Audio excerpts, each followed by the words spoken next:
Good morning and welcome back. Very, very, very important that we don't take our thoughts too seriously.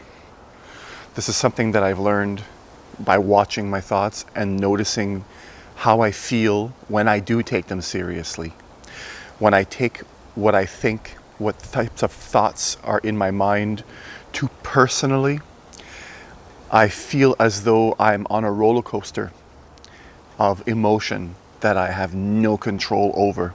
I feel as though I'm being taken from one polarity to another polarity. Almost feels as though I'm in a room and I'm a rubber ball that's just bouncing around and I have no control over where I'm going next. Just flung around by whatever happens, I happen to think.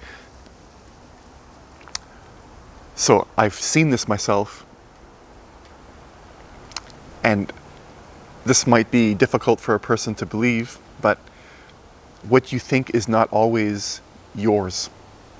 The thoughts in your mind are not always your thoughts. You see, when you're around certain people, your auras, your energy field, whatever you want to call it, are mingling with each other. And oftentimes what you think is a reaction from your mind based on what that person's energy field is like. And oftentimes the thoughts that are in your mind can actually be implanted there. I say oftentimes, I don't know how often, but the science is there. And the human body, have you ever noticed when you grab onto a radio antenna that the radio antenna becomes more, the signal becomes better. They have technology nowadays where they can actually hook up it's basically like a helmet that they put on a person, and this was years ago now, it's probably improved by now, and they slide it over the head and they have the machine hooked up to a TV monitor. And this mechanism can read the electrical activity coming out of the brain, and the TV will show an image of what the person is thinking of. They can actually read our thoughts, and our brains are actually susceptible to images and suggestions as well, so it goes both ways.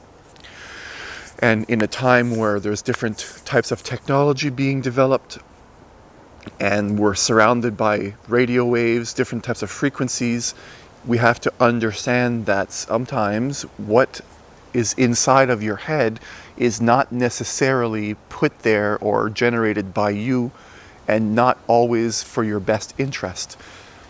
If it feels as though your thoughts are all over the place and it's very overwhelming, then it's not for, how can I say this?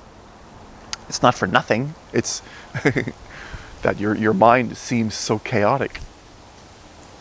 And oftentimes, if you really look at your mind, you'll often ask yourself, like, what the fuck is going on in there? It seems as though it's just like a mess. So this is to remind you that your thoughts, don't take them personally. Even if what I said isn't true. Let's say it wasn't. Let's say it wasn't true. The very idea or the very act of you taking any thought personally still has the ability for you to follow that roller coaster, even if all your thoughts are your own. We need to understand that as a human species, we're one collective. In a sense, we're all connected, maybe not directly to each other, but through the earth, through the universe, that there's energies all around us that connect everything.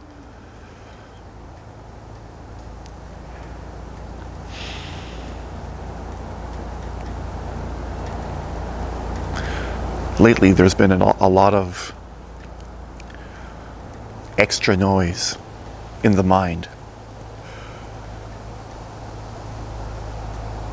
People are more irritable than usual.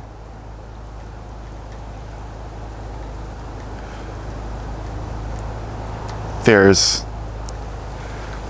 all the information is out there now. There's technology that exists that can make groups of people feel the way a person might want them to feel. If they want people to be angry, if they want people to feel sad, happy, or whatever, they can transmit technologically a signal which can make people more hysterical or whatever. All of these are frequencies. These are energy. And again, the human body is very much like an antenna. It picks up these energies and can be influenced. So it's extremely important, especially today, that we begin to look inside and recognize who we really are beyond the thinking mind, so that when the thinking mind starts to play all kinds of nonsense, that we don't act on it with the same intensity that we might if we did take it personally. Very, very, very, very, very important. You see, some technology can be weaponized. Some technology can be used to control the masses of people. And do you want to be controlled? Again, I'm not saying people are or are not doing this. But the technology does exist. And as we know, oftentimes there's agendas. If you look out through history, there are people in the world who want to control people.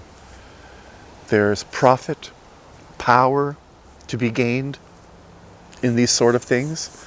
And it just makes sense to really understand what the human body and mechanism is capable of, so that we're not manipulated into doing things that ultimately we don't want to do. The ultimate freedom is to be free from yourself. And when you believe certain thoughts in your mind that may not be yours to be you, then you're truly in a prison that you can't touch, smell, see, hear. You're really not free.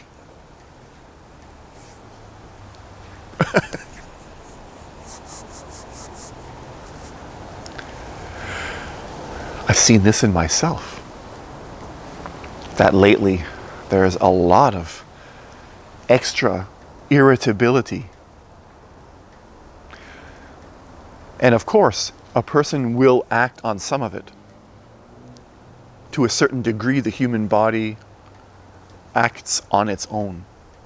But it only acts on its own to the degree that you believe your thoughts to be you, and the intensity of how much you take it personally. The more detached you are from the personal nature of your thoughts and emotions, the less likely you are to do something you're going to regret later. You regain control because we think we are our minds. There's this inner dialogue that's going on inside all of our heads. Okay, I'm going to do this, and now after I do that, I'm going to do this, and oh, I don't like it when this person does that, and oh my God, here I have to go to work again, and I don't have enough money for this, and and all these thoughts. And we take this inner dialogue so seriously. And freedom only comes when you can free yourself from the personalized nature of this inner dialogue. When you can be here and now and have that inner dialogue as though it's somebody sitting to you, next to you, having a conversation that's not part of your group, your friends. Let's say you're at a restaurant, for example. I like to use this example for the mind. Let's say you're sitting at a restaurant and you're with a few people talking, and there's this person next to you at a table and they're speaking very loud. tuning that person out and focusing on the conversation you're having is the same ability that you use to look past the thoughts of your mind. And your friends, when you focus on your friends, instead of focusing on other people, you focus on the here and the now. Your immediate surroundings, the inner sensations of the body, the feelings of aliveness and energy moving through the body, things like the wind, anything that's in your immediate surrounding. And when a thought comes in to describe, oh, that's beautiful, this and that and this and that, that's that voice of the person next to you. This is how you break the chain from that mind that constantly is trying to dominate your entire existence. Now you can hear that mind, but you don't have to listen to the mind. And a lot of these things need to be seen for yourself. You can't always, never take what I say and just adapt it. Be like, okay, this guy's right, I'm going to do what he says. These things are realizations that I've had. First of all, after my spiritual awakening, everything changed for me. And I started to look inside. And I started to watch what was going on inside. Because I had the deepest urge to know and to understand and to free myself from what felt to me a lack of control, a lack of freedom. I felt I was in a prison that I didn't understand. A prison I couldn't see, touch, smell, hear.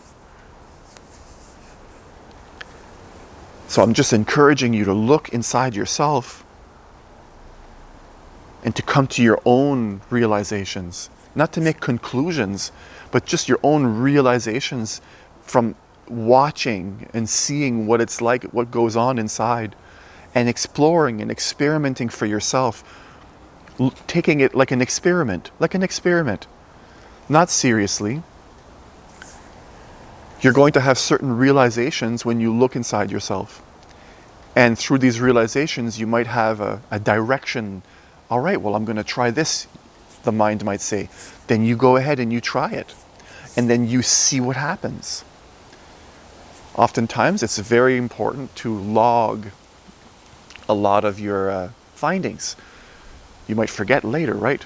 So keep a log, write things down, and find what is actually going on inside of you. And you're going to recognize that there's something other than the speaking mind, that dialogue, that there's an aspect of you that when you can recognize as who you are,